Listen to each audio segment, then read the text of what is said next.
Baik, Assalamualaikum, salam sejahtera. Apa kabar kamu orang?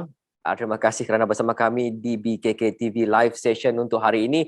Kita akan cerita-cerita topik hari ini kita mengenai virus dan vaksin COVID-19. Bersama kita nanti kita akan bawakan ada panel jemputan kita Dr. Padman Arumugam, merupakan pakar perubatan kesihatan awam di Pejabat Kesihatan Kawasan Kota Kinabalu. Dan kita juga ada Dr. Pauline anak Robert Ero, pakar perubatan kesihatan awam di Pejabat Kesihatan Kawasan Kota Kinabalu. Dan sebelum kita pergi jauh, apa kata kita berehat seketika, kita saksikan klip ini yang telah disediakan untuk anda. Kita akan kembali selepas ini.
Baik, bersama dengan kita sekarang ini adalah tetamu ataupun panel jemputan yang akan berkongsi ataupun bercerita mengenai vaksin dan program vaksin di Sabah, khususnya di Kota Kinabalu. Kita ada Dr. Padman Arumugam, merupakan pakar perubatan kesihatan awam di Pejabat Kesihatan Kawasan Kota Kinabalu. Hello doktor, apa khabar? Hello, ya selamat tengah hari dan salam sejahtera kepada semua. Ya doktor, baik. Untuk kita mengetahui lebih lanjut doktor mengenai kita sekarang ini tengah giat melaksanakan program PIK ataupun program vaksinasi khususnya di Sabah. Jadi mungkin doktor boleh kongsikan situasi semasa program vaksinasi di Sabah khususnya di Kota Kinabalu dan juga kalau ada cabaran-cabaran yang dihadapi oleh kaki tangan PPV di semua PPV yang ada di Sabah. Saya difahamkan semua PPV di Sabah pada ketika ini membuat proses ataupun membuka walk-in kepada semua penerima-penerima vaksin. Jadi mungkin doktor boleh ceritakan sedikit mengenai program ini, doktor. Silakan. Okey, terima kasih atas soalan tersebut. Okey, berkaitan dengan program PIK ataupun program imunisasi COVID kebangsaan lah, yang telah bermula pada awal bulan Mac 2021. Sekarang ni kalau kita lihat telah masuk lebih kurang hari ke 180 lah program PIK kebangsaan kita. Dan sekarang ni kita berada di fasa 3 program imunisasi kita ni, iaitu kita target golongan yang berumur 18 tahun ke atas. Jadi kalau kita lihat di daerah Kota Kinabalu, pencapaian kita agak okey, agak bagus, di mana pencapaian untuk dos 1 sudah melebihi 80%, manakala pencapaian untuk dos kedua adalah lebih kurang dalam lingkungan 50 hingga 60% lah. Jadi tetapi jumlah ni masih lagi tidak mengira golongan bukan warga negara yang tidak berdaftar lagi di daerah Kota Kinabalu lah. Jadi mungkin ada ramai lagi yang belum menerima vaksin, dan juga ramai juga yang belum lagi mendaftar melalui MySejahtera lah untuk mendapatkan vaksin di negeri Sabah. Jadi selain dari itu, berkaitan dengan pusat vaksinasi kita ataupun PPV, di daerah Kota Kinabalu kita ada lebih kurang 35 pusat vaksinasi lah. Yang ni termasuk hospital, termasuk PPV awam, PPV swasta dan juga PPV di klinik-klinik swasta sekali lah. So kita ada lebih kurang 35,000. Untuk masa sekarang di seluruh negeri Sabah, kapasiti harian untuk suntikan vaksin adalah di dalam lingkungan 60 hingga 70,000 lah untuk sehari. Jadi soalan tadi berkaitan dengan isu yang ada di PPV yang sedang kita hadapi ni. Okey, jadi kalau kita lihat kan memang baguslah kedatangan vaksin ni memang sangat menggalakkan, memang ramai yang datang untuk mendapatkan vaksin. Jadi antara isu ialah salah satunya ramai yang datang tanpa mengikut waktu yang diberikan lah, yang menyebabkan pusat vaksinasi nampak macam seolah-olah terlalu ramai berkumpul di situ, terutamanya di waktu pagi lah. Kalau kita lihat waktu pagi memang ramai, jadi bila orang ambil gambar, diorang sebarkan memang nampak macam seolah-olah ramai lah. Ini disebabkan ramai yang tidak mengikuti temu janji, dan juga selain dari itu, isu yang lain ialah isu yang agak besar ialah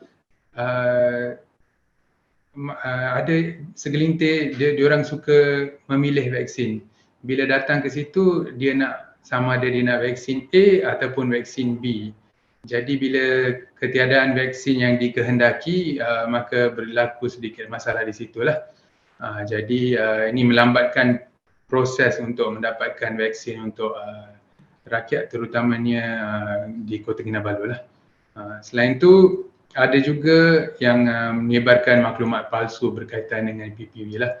Ada yang berkata PPV inilah menjadi punca penyakit COVID ni merebak di kalangan penduduk. Jadi saya ingin menegaskan dan juga ingin mengesahkanlah bahawa itu memang tidak benar. Sebab kami terutamanya staf di pusat vaksinasi, kami membuat inilah penilaian risiko secara berkala, dan ada juga yang membuat swab test secara berkala. Jadi setakat ni memang semuanya negatif. Jadi memang punca jangkitan yang berpunca dari pusat vaksinasi itu memang tidak benar sama sekali lah. Jadi itulah antara isu-isu di PPV. Dan juga berkaitan dengan walk-in, seperti yang dimaklumkan oleh kerajaan negeri, saya rasa dalam 2 minggu lepas kami mula menerima walk-in di semua PPV lah. Jadi bagus, memang ramai yang datang, kami pun terima, tiada masalah. Cuma proses untuk mendaftarkan mereka, terutamanya mereka yang tiada dokumen tu, proses daftar tu agak lama sikit lah. Tapi selain dari itu memang tiada isu lain lah. Sebenarnya cukup mencabar ya doktor. apabila berhadapan dengan jumlah orang yang ramai datang ke PPV untuk mendapatkan vaksin dan juga melayan karenah-karenah mereka ini, dan antara juga cabaran lain saya rasa yang menjadi isu utama adalah penyebaran berita-berita palsu. Baik, Ya. tadi doktor sudah sentuh sedikit mengenai walk-in itu. Mungkin ada lagi usaha-usaha lain yang sedang ataupun akan dilakukan oleh pihak doktor dan juga pasukan doktor, terutama Jabatan Kesihatan Negeri Sabah, dalam usaha untuk kita mencapai imuniti berkelompok di Sabah dan Kota Kinabalu khususnya, doktor. Okey, jadi kami ada mengatur beberapa strategi lah untuk mencapai imuniti kelompok ataupun dipanggil herd immunity. Untuk mencapai target itu di mana lebih dari 85% penduduk yang layak divaksin ataupun melebihi umur 18 tahun telah menerima 2 dos lengkap vaksin. Antara strategi kami ialah salah satu pembukaan PPV. Seperti mana yang anda semua tahu, sekarang ini di Sabah PPV yang terbesar adalah di SICC lah, dengan kapasiti harian kami mencecah 8,000 untuk sehari. Okey, selain dari PPV yang disediakan, kami juga membuat program outreach. Outreach di mana kami pergi ke tempat-tempat yang susah dicapai dengan bantuan NGO dan juga bantuan dari pihak LPPKN, pihak UMS, Jabatan Penerangan dan sebagainya. Dan juga dari pihak DBKK sendirilah yang banyak menguruskan dari segi logistik dan semua itu. Kami pergi ke tempat ni dan kami buat program. Kadang-kadang kami bermalam di situ semalaman. Kami dapat membuat vaksinasi lah untuk lebih kurang pada setiap kali tu lebih kurang untuk 1,000 penduduk di kawasan tersebut. Okay, yang tu strategi pertama. Yang kedua, kita buat kaedah zoning ataupun kita memilih zon-zon di daerah Kota Kinabalu ini dan kami masuk secara bersasar. Kami menubuhkan satu mobile team. Jadi kami akan masuk pada hari-hari tertentu dan kami akan memberikan vaksinasi lah kepada penduduk di situ yang masih lagi belum menerima vaksin. Okey, selain dari itu kami juga ada strategi yang lain, iaitu strategi di mana kami masuk ke kawasan PKPD. Jadi setiap kawasan yang terletak bawah PKPD, kami akan masuk dan membuat vaksinasi di kawasan tersebut bagi penduduk di situlah. Jadi ini dapat meningkatkan target kami dan lebih cepatlah untuk mencapai imuniti kelompok.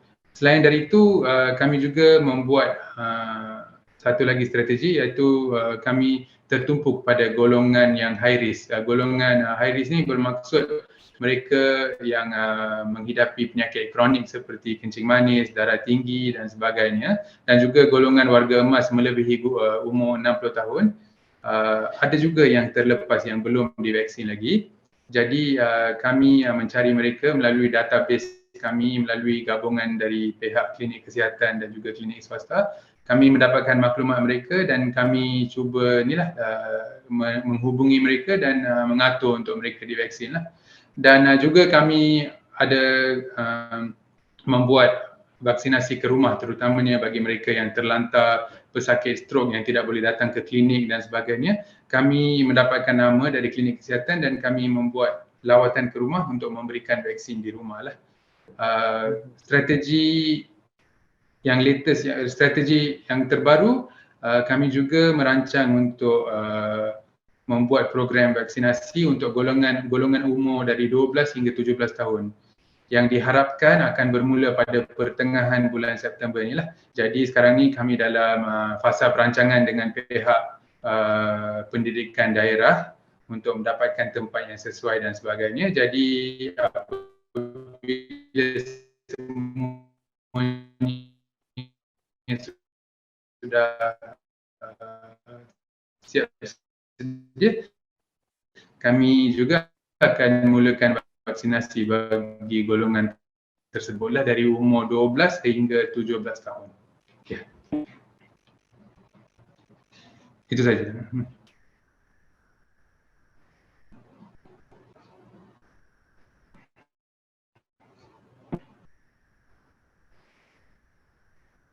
Baik, nampaknya berhabis-habisan ataupun bekerja keras Jabatan Betul. Kesihatan Negeri Sabah ini dalam usaha untuk mencapai herd immunity di Sabah, ya Doktor.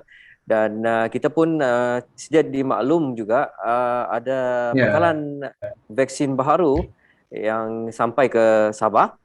Dan sekarang ini kalau tengok ada lebih kurang 6 atau 7 jenis vaksin di negara kita.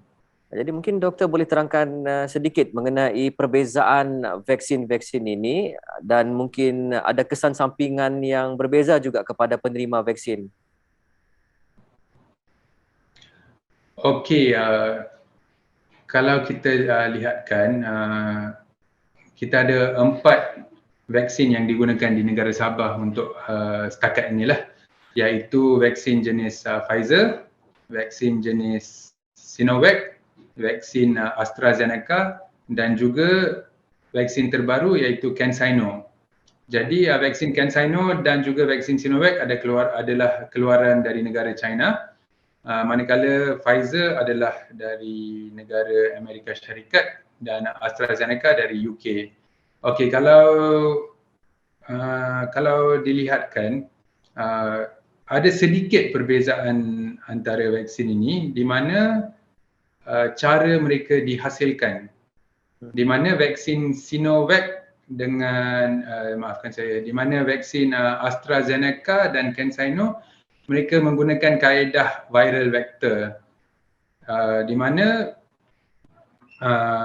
vaksin itu dihasilkan menggunakan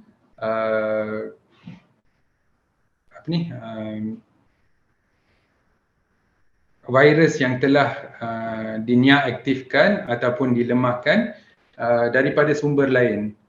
Manakala vaksin Sinovac menggunakan kaedah vaksin yang telah diniaktifkan ataupun telah dilemahkanlah daripada virus yang sedia ada lah. Manakala vaksin Pfizer pula dihasilkan oleh teknik yang terbaru iaitu teknik mRNA. Ya, di mana kalau nak katakan dalam bahasa mudah, mereka ambil RNA dari virus tersebut dan mereka replicate dan lepas tu dihasilkan dalam skala yang besar lah. Tapi kesemua vaksin ini mempunyai fungsi yang sama, iaitu untuk menghasilkan antibody di dalam tubuh kita lah. Semua vaksin, keempat vaksin ini bila dicocok ke dalam tubuh kita, dia akan bertindak balas, dia akan mengaktifkan daya tahan tubuh kita untuk menghasilkan antibody yang pada akhirnya memberikan imuniti kepada kita.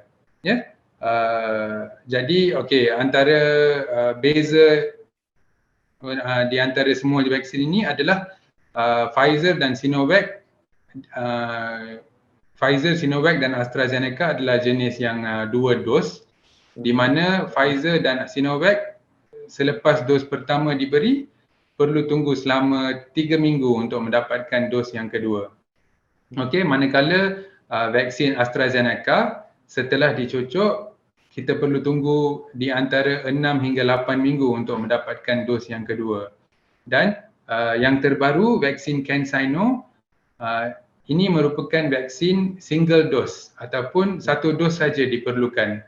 Dan selepas 28 hari menerima vaksin ini, tubuh kita akan membentuk imuniti sepenuhnya lah terhadap virus COVID-19 ni lah.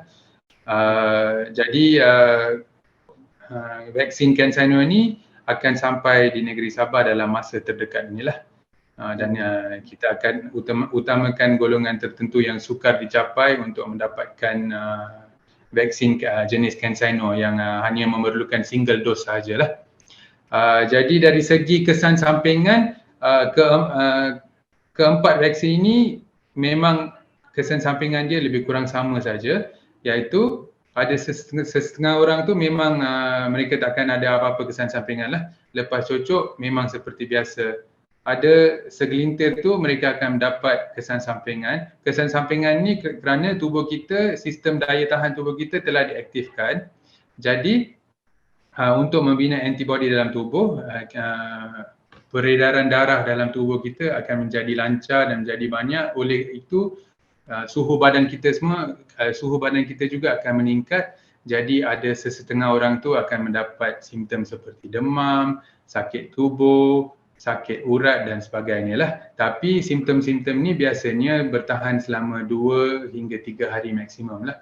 Dan secara natural mereka akan beransur pulih. Tiada masalah apa-apa lah. Cuma biasanya kesan sampingan yang sangat ringan sajalah. Memang tiada kesan sampingan yang sangat berat ke sampai ni saya tak pernah lihat lagi lah di pusat vaksinasi kami. Ya. Okey. Baik doktor, stigma masyarakat yang ada pada ketika ini, kalau sudah cucuk vaksin, adakah kebal daripada COVID-19? Jadi doktor, sejauh manakah keberkesanan vaksin-vaksin ini kepada penerimanya? Okey, jadi memang itu merupakan isu yang sering diajukan oleh masyarakat lah. Adakah selepas menerima vaksin ini adakah kemungkinan saya untuk mendapat jangkitan COVID-19 ni? Memang tiada. Jadi jawapannya ialah tidak. Ya, selepas menerima vaksin COVID-19 memang ada kemungkinan untuk mendapatkan jangkitan. Cuma apa yang sangat penting adalah selepas menerima 2 dos lengkap vaksin, kita tidak akan mendapat jangkitan yang berat. Bermaksud jika kita mendapat jangkitan selepas menerima 2 dos lengkap tu, kita cuma akan mendapat simptom yang sangat ringan saja. Kalau kita lihat penyakit COVID-19 ni terbahagi kepada 5 kategori, kategori 1 sampai 5, di mana kategori 1 dan 2 adalah tiada simptom ataupun simptom yang sangat ringan sahaja. Jadi bila kita lihat pada masa sekarang, negara-negara yang sudah mencapai kadar vaksinasi yang sangat tinggi dan juga di negara kita sendiri di tempat-tempat yang kadar vaksinasi sudah tinggi, sudah mencapai target tersebut, walaupun kes nampak tinggi tetapi penggunaan hospital dan juga kadar kemasukan ke ICU memang sangat rendah disebabkan oleh vaksin. Kebanyakan masyarakat sudah divaksin, jadi kebanyakan mereka cuma berada pada paras kategori 1 dan 2 sahaja, tidak melebihi paras tersebut. Jadi kalau kita tengok macam seperti sekarang, seperti yang dikatakan oleh DG Kesihatan kita, Tan Sri Hisham, kita boleh lihat bahawa penggunaan katil-katil ICU, kemasukan ke hospital sudah berkurangan sekarang. Ya, ini disebabkan keberkesanan vaksin tersebut. Kalau kita lihat data yang sedia ada, kemasukan ke hospital setelah mendapatkan vaksin lengkap berkurangan sebanyak lebih kurang 80%. Dan kemasukan ke ICU selepas mendapatkan dos lengkap vaksin COVID-19 berkurang melebihi dari 90%. Ya. Jadi cuma segelintir kecil saja yang sekarang ni masuk ke ICU dan juga hospital, dan kebanyakan mereka yang masuk ke ICU dan hospital sekarang ni adalah mereka yang belum lagi menerima vaksin COVID-19 lah. Bermakna risiko itu ada tetapi kurang. Jadi untuk mereka yang belum menerima vaksin, mungkin boleh terus walk in ke PPB yang telah pun dibuka kepada anda di Sabah untuk menerima vaksin. Jadi doktor, vaksin ini ada yang 1 dos, 2 dos seperti yang doktor katakan tadi, dan juga saya difahamkan ada kajian yang sedang dibuat untuk mendapatkan dos tambahan ataupun booster dose. Jadi untuk jangka masa panjang, adakah kita perlu booster dose ni, doktor? Okey, jadi berkaitan dengan booster dose ini, untuk masa sekarang tiada lagi data yang konkret untuk mengatakan booster shot ini memang berkesan lah. Jadi ada beberapa negara yang sedang membuat kajian sekarang berkaitan dengan dos booster tersebut. Tapi apa yang penting, apa yang perlu kita tahu adalah mungkin dalam tempoh masa panjang ataupun in the long term, mungkin kita memang perlukan booster shot ini atas beberapa faktor seperti yang pertama sekali, seperti yang kita tahu, memang setiap bulan ataupun dari semasa ke semasa tu ada kewujudan varian yang baru. Jadi apabila wujudnya varian yang baru, vaksin sedia ada memang akan menolong untuk mengurangkan kemudaratan dari varian yang baru ini. Tetapi dengan booster shot yang mungkin kita terima dalam jangka masa yang panjang lagi, akan meningkatkan lagi imunisasi badan kita terhadap varian-varian baru yang akan datanglah. Dan satu lagi yang penting adalah virus COVID-19 dan juga vaksin adalah benda yang baru di negara kita dan juga di seluruh dunia. Jadi untuk masa sekarang, mereka yang telah menerima vaksin COVID-19 ni memang ada imuniti jangka masa panjang, tetapi kita tidak tahu untuk berapa lama imuniti tersebut akan berkekalan. Jadi untuk kajian sedang dibuat. Untuk masa sekarang memang mereka semua yang telah lengkap dos, bila kita test antibody dalam tubuh mereka memang wujud. Tetapi untuk jangka masa yang panjang memang lebih banyak kajian sedang dibuat dan mungkin booster shot perlu, tapi bukan sekarang lah, mungkin dalam tempoh masa yang agak lama lagi baru akan diperlukan dan memang banyak lagi kajian yang sedang dibuat untuk mengenal pasti sama ada ianya betul-betul perlu ataupun tidak. Jadi kita akan tunggu perkembangan daripada kajian-kajian yang dibuat dari semasa ke semasa. Dan doktor, akhir sekali, mungkin doktor ada pesanan dan nasihat kepada masyarakat yang sedang mengikuti siaran kita pada ketika ini. Silakan doktor. Okey. Jadi pesanan saya kepada masyarakat Kota Kinabalu adalah jangan mudah percaya kepada mesej yang tular di media sosial ataupun di mana-mana sajalah, mesej WhatsApp. Jangan mudah percaya. Kalau apa-apa pun sila rujuk kepada laman web KKM ataupun program imunisasi kebangsaan kita, ataupun boleh melalui laman web WHO dan sebagainya untuk mendapatkan berita yang sahih lah, yang terbaru dan berita yang sahih. Jangan mudah percaya kepada apa-apa kabar angin yang anda semua dengar.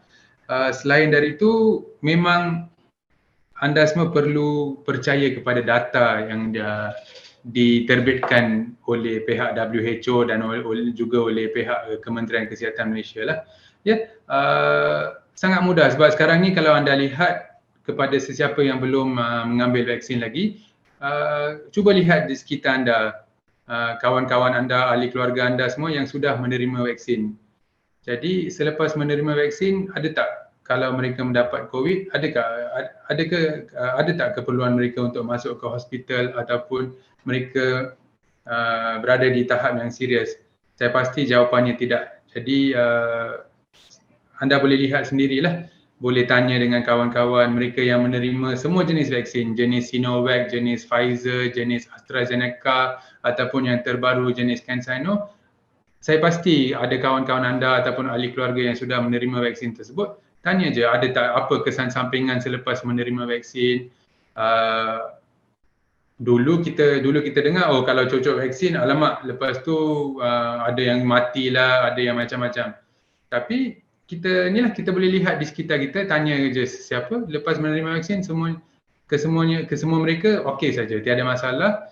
Dan memang baguslah untuk melindungi diri anda dan juga lindungi kesemua ahli keluarga anda dengan mendapatkan vaksin lah. Tidak kira vaksin apa, semuanya tahap keberkesanan semua vaksin adalah sama.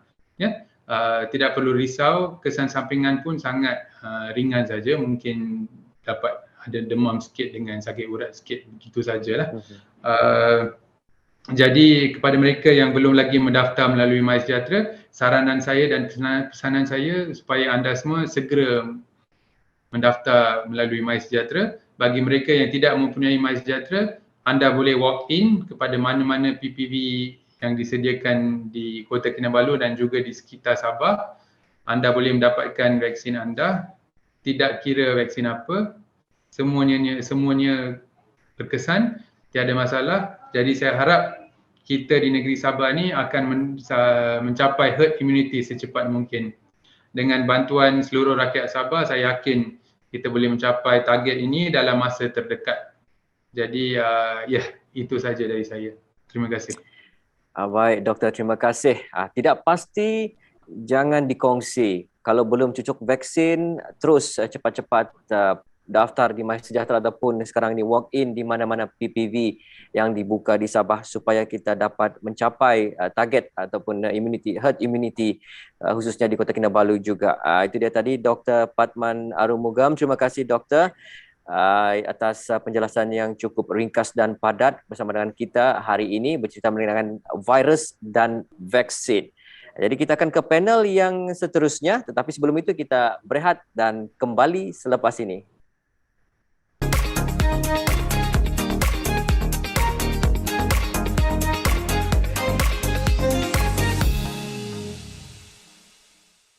Panduan menggunakan COVID-19 Rapid Antigen Test Nasal Test Kit. Kit ujian ini mengandungi panduan pengguna, rak buffer extract, swab pakai buang, tube extract dan kaset ujian. Sebelum ujian dilakukan, jangan makan, merokok, mengunyah atau minum minuman selain air kosong. Lipatkan rak untuk menampung tube. Letakkan tube pada rak.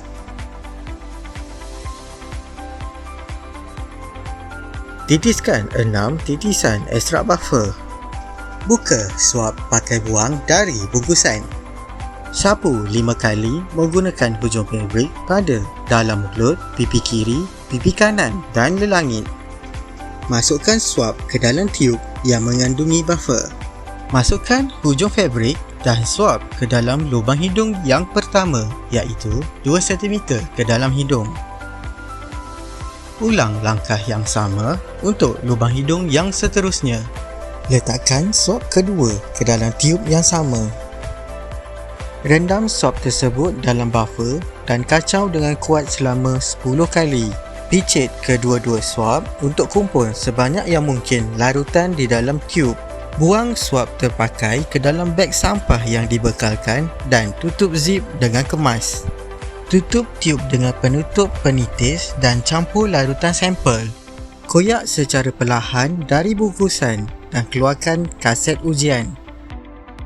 Tambahkan 2 titis larutan sampel ke perigi sampel. Pastikan tiada gelembung udara. Sampel akan mula menyerap ke arah atas membran. Baca hasil ujian dalam masa 10 hingga 15 minit. Bandingkan keputusan ujian kit dengan panduan pengguna. Sekiranya positif, 2 jalur berwarna akan muncul. 1 di garisan kawalan C dan 1 di garisan ujian T. Perhatikan garis T dengan teliti. Sebarang garis samar atau kelihatan jelas menunjukkan positif untuk jangkitan SARS-CoV-2. Apa yang perlu anda lakukan? Segera berjumpa dengan petugas kesihatan. Ujian molekul tambahan seperti ujian PCR mungkin diperlukan untuk mengesahkan keputusan anda. Petugas kesihatan akan menentukan cara terbaik untuk merawat anda berdasarkan kepada keputusan ujian, sejarah perubatan dan gejala. Anda harus mengasingkan diri untuk mencegah penyebaran virus kepada orang lain. Sekiranya negatif, hanya 1 jalur berwarna di garisan kawalan C yang kelihatan. Ini menunjukkan bahawa antigen virus SARS-CoV-2 tidak dikesan. Keputusan adalah tiada jangkitan COVID-19. Sekiranya tidak sah, tiada sebarang garisan pada kit kelihatan atau garisan ujian T kelihatan pada kit. Apa yang perlu anda lakukan? Anda harus mengulangi ujian dengan menggunakan kaset ujian baru.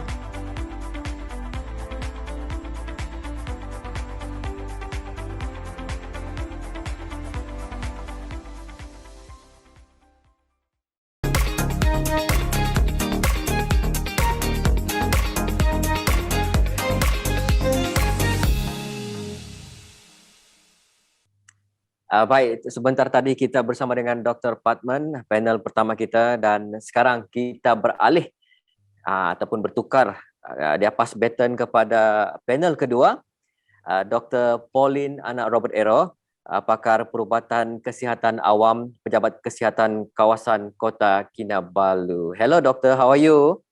Hello, I'm doing well. Apa Okay, khabar? good to hear that. Okay. Nampak ceria doktor ya? Okay. Okay doktor, kita tengoklah kan sekarang ini di Sabah dengan kes yang semakin meningkat semakin hari, kluster di sana sini, dan juga kita sedia maklum dengan varian. Ada varian baru, kalau tu kita tengok alpha, beta, delta, sekarang ni ada lagi lambda. Lambda kan, betul? Ya, lambda. Jadi varian delta merupakan antara varian yang dominan di negara kita ini. Dan adakah varian-varian ini merupakan faktor utama peningkatan kes COVID, terutamanya di Sabah? Okay, alright. Terima kasih atas soalan itu. Sebelum saya menjawab in detail soalan tersebut, izinkan saya just to inform yang bagi Kota Kinabalu, saya merupakan pegawai EPID ataupun in charge untuk apa-apa penyakit di Kota Kinabalu. So memang seperti yang dikatakan, memang hebatlah kali ni tamparan COVID kepada kami di KK. So, right. So the question tadi berkisar berkenaan bilangan kes yang naik dan adakah bersangkut paut dengan varian kan? So, betul. Bagi kami di kesihatan memang besar kemungkinan memang ada bersangkut paut dengan varian, sebab kan ini bukan kali pertama kita wave COVID, okay? Ini sudah kali keempat bagi KK, okay? Pertama dengan dari Petaling, second pilihan raya, okay, then third ada lagi wave dan ini yang keempat dan paling sukar untuk kami kawal. Kenapa? Kerana kita sudah ada varian dan sepanjang yang saya tahu Sabah juga ada merekodkan varian, that is Delta variant. Okay, dan untuk Kota Kinabalu juga kita juga ada Delta variant di certain locality lah, tetapi setakat ini memang under kawalan. So jika kita lihat Delta variant, semua orang tahu Delta variant ini sangat-sangat bahaya, okay? Sebab dia dikenali sebagai super strain. Maksudnya 60% kes yang ada Delta variant usually akan cepat merebak dan kematian sangat-sangat tinggi, meaning that it is possible untuk kita ada kematian setiap hari. Jika dulu jarang ada kematian, now it is very common. So this is where bagi kami di kesihatan, sekiranya kes di sana terlalu cepat merebak dan ada kematian, Delta variant is one of the culprit yang kami jangkakan lah. Ya. Jadi di KK sendiri doktor, bagaimana doktor melihat tren jangkitan yang meningkat di sesetengah lokaliti di Kota Kinabalu?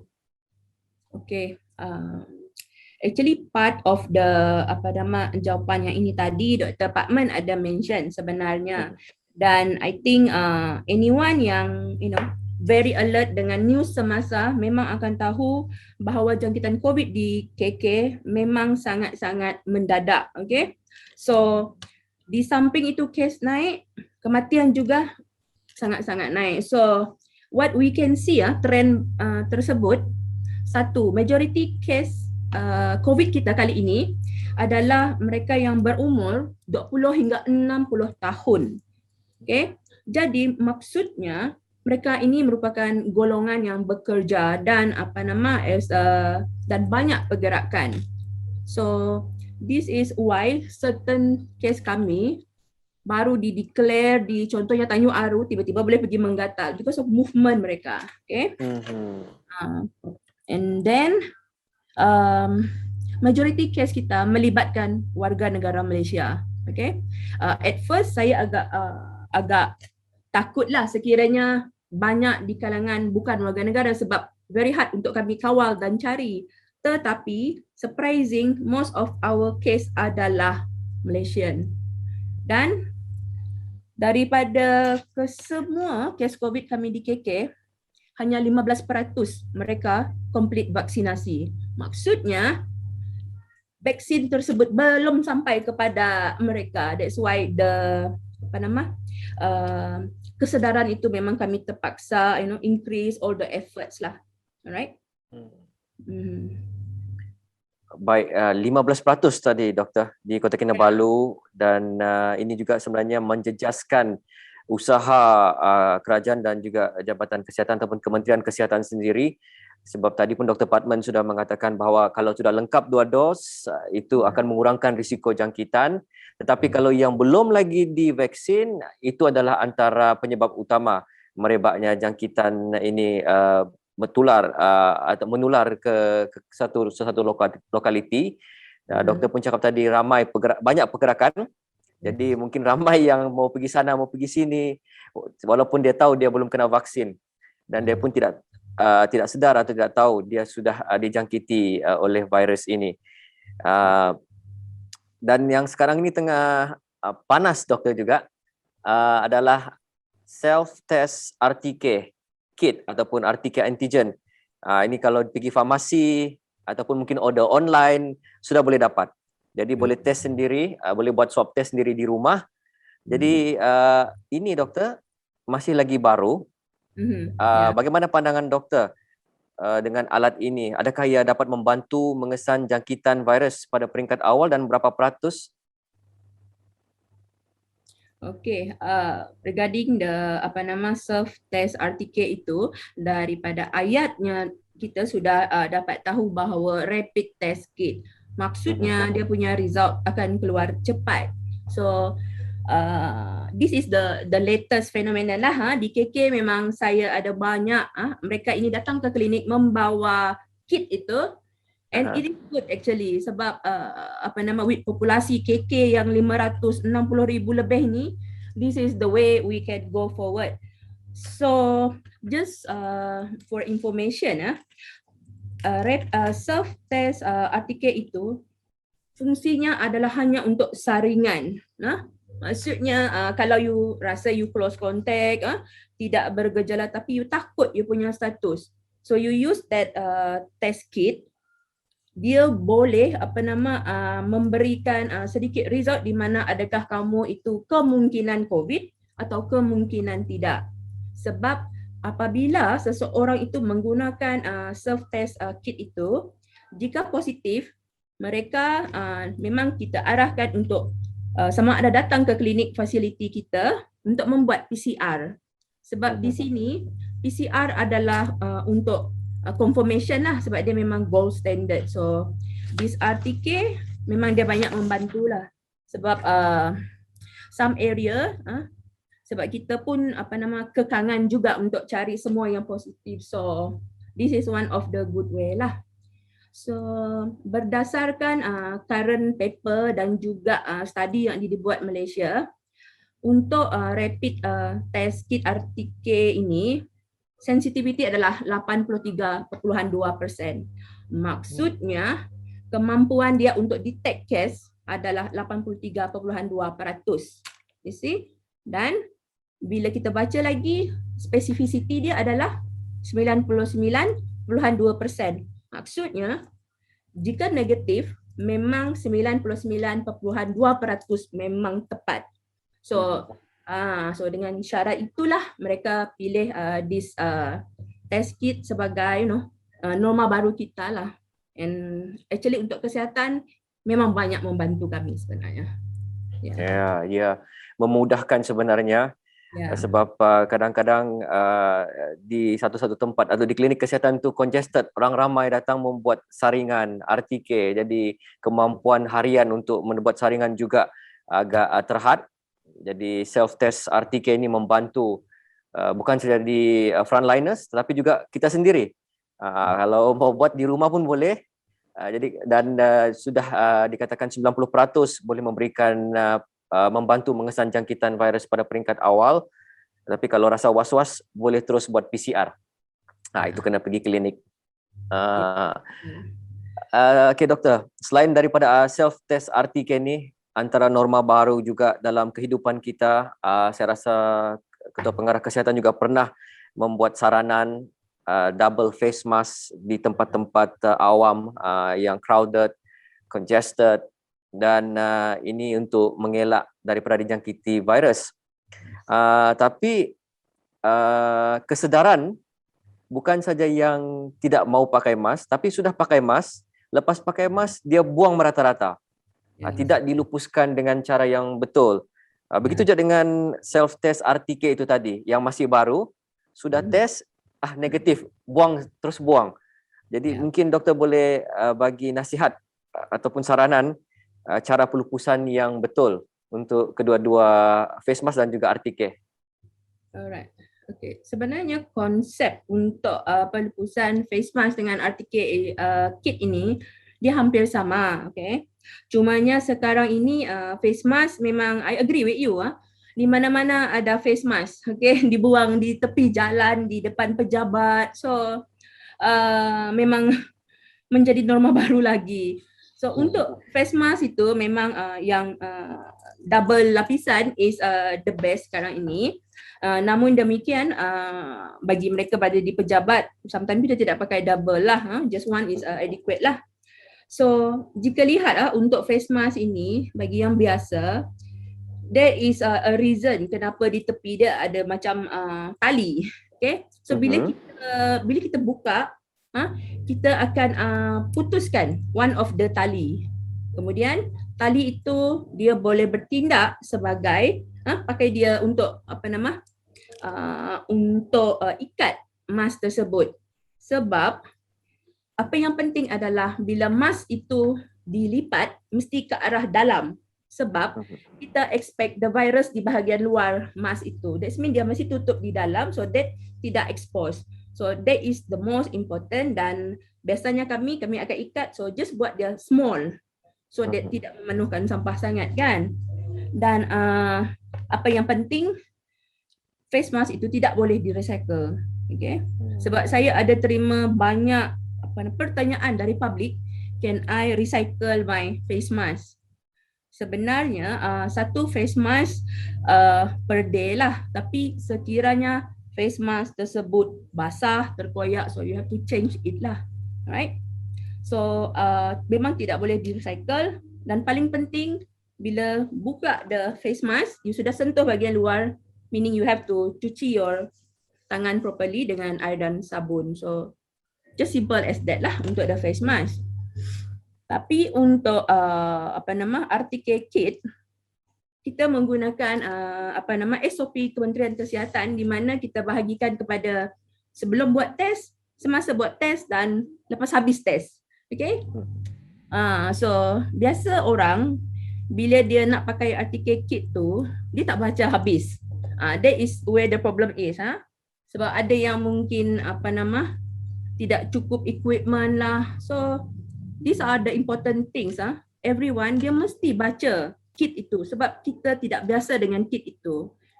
Untuk sekarang ini kit kita adalah saliva, tetapi in future dia akan ada yang nasal, ambil dari hidung. So we need to well versed with kit ini. So biasanya untuk bila kita bermula menggunakan kit ini, pembacaan lengkap kit mesti dipastikan. Kemudian most important, pastikan tiada orang berdekatan.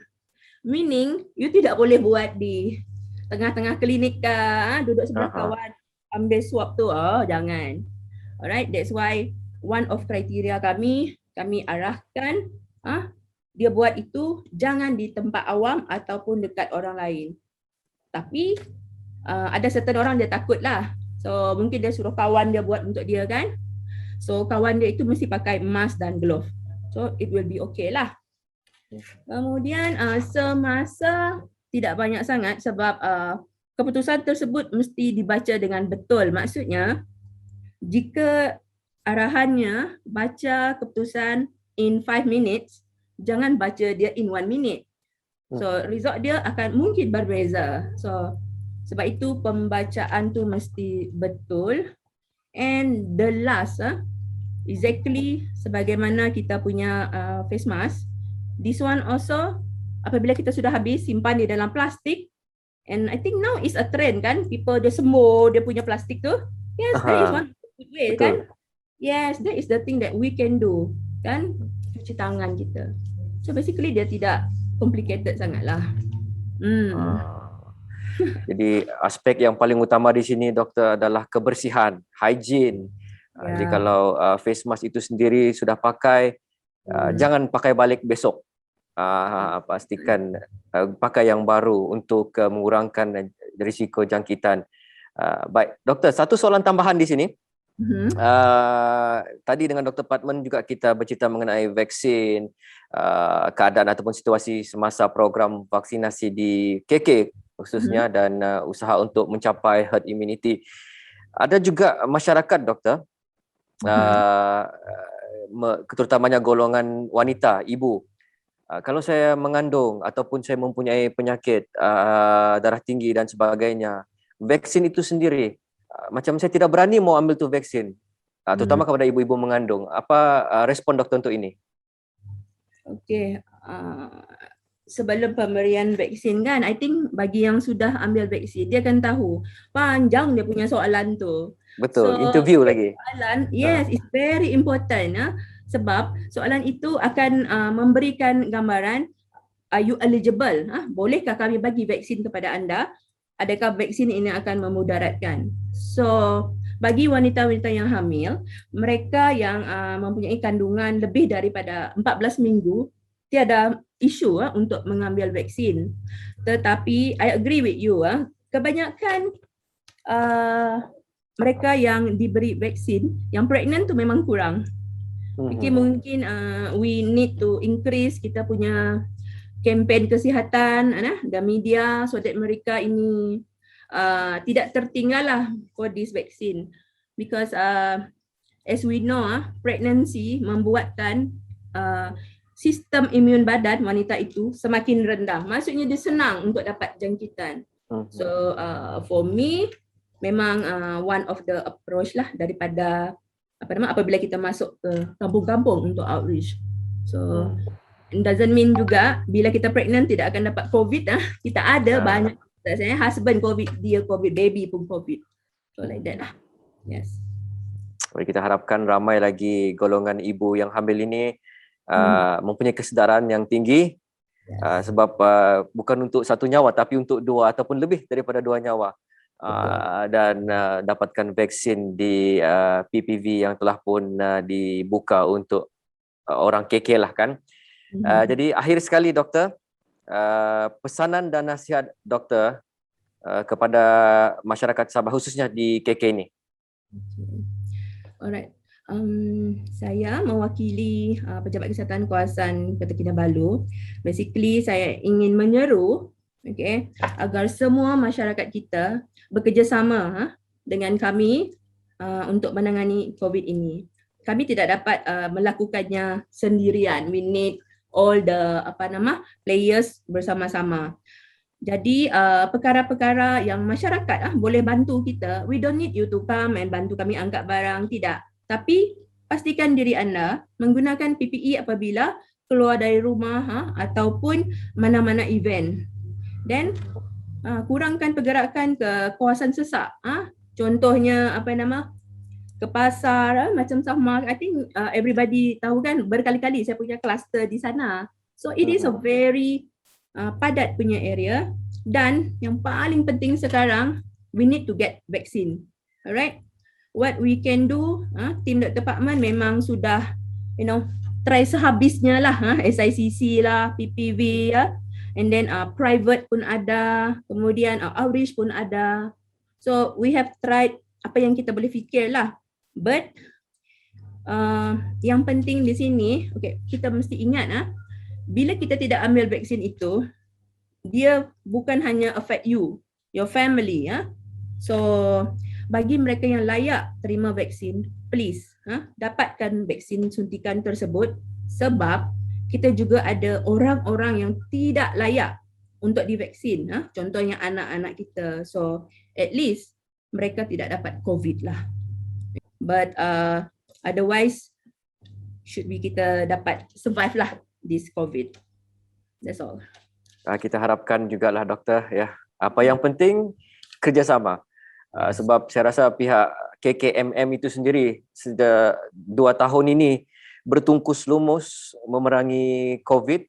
Jadi peranan yang paling apa orang kata penting bukan frontliners lagi tetapi juga masyarakat untuk menerima vaksin dan seterusnya mungkin baru berasa yakin boleh ke sana ke sini kalau sudah kena vaksin dan beralih ke fasa seterusnya dalam plan pemulihan negara di Sabah khususnya. Yes. Baik, terima kasih Dr. Pauline, pakar perubatan kesihatan awam daripada Pejabat Kesihatan Kawasan Kota Kinabalu. Sama-sama.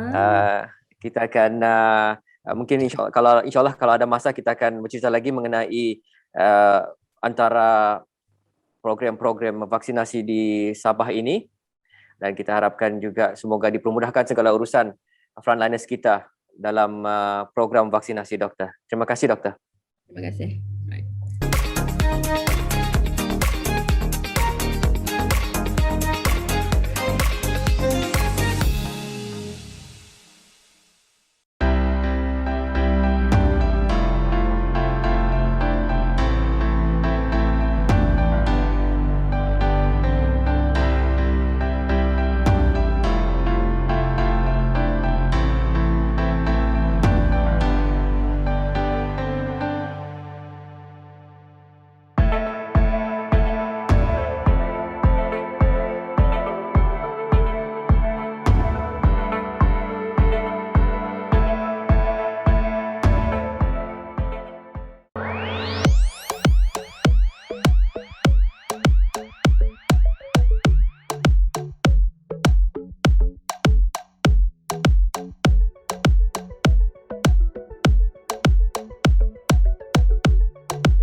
Baik, kita sudah sampai ke penghujung live session di BKK TV. Kita sudah bercerita banyak mengenai virus dan vaksin bersama dengan 2 panel tadi dan kita harapkan ada message yang anda boleh dapat melalui sesi ini.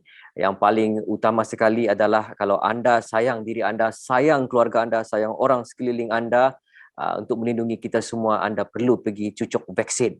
Itu yang paling penting dan untuk itu kita ucapkan terima kasih kepada anda yang mengikuti siaran ini dan jangan lupa juga kita dalam bulan 8 bulan Ogos, bulan kebangsaan. Selamat menyambut Hari Kebangsaan 2021. Zahirkan rasa cinta, rasa sayang anda kepada negara Malaysia dan juga kepada negeri Sabah di bawah bayu ini. Selain daripada kibarkan jalur gemilang, pergi cucuk vaksin di PPV yang telah pun dibuka. Yang paling utama ini, kalau tidak dapat daftar di MySejahtera, terus saja walk in dan dapatkan vaksin. Sama-sama kita dapat memerangi pandemik COVID-19 ini, insya-Allah. Jadi terima kasih. Insya-Allah kita akan jumpa lagi. Assalamualaikum. Bye-bye.